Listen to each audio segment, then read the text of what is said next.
একটু বেশি আমার কাছে মনে হয় যে বিকজ আমার কাছে মনে হয় যে আমাকে ফেল করা যাবে না, আমাকে উইন করতেই হবে, আমাকে নতুন কোনো রাস্তা বের করতেই হবে।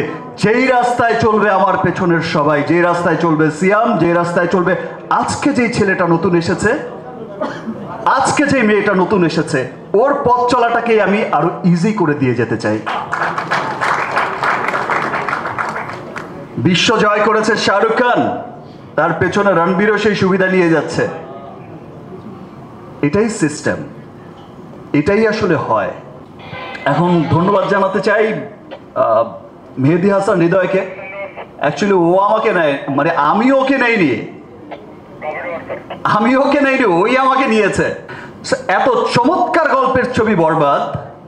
এবং আমি যখন জিজ্ঞেস করেছি যে তোমার কি প্রডিউসার আছে, মানে ফাইন্যান্সার আছে নাকি আমি দেব,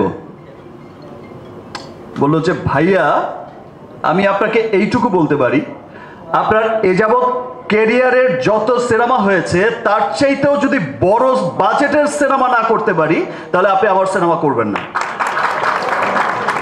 বিকজ আমার বরবাদ সিনেমাটার আপনি নিশ্চয়ই বুঝেছেন যে এটার স্কেলটা কত বড়, লার্জার স্কেলের একটা সিনেমা।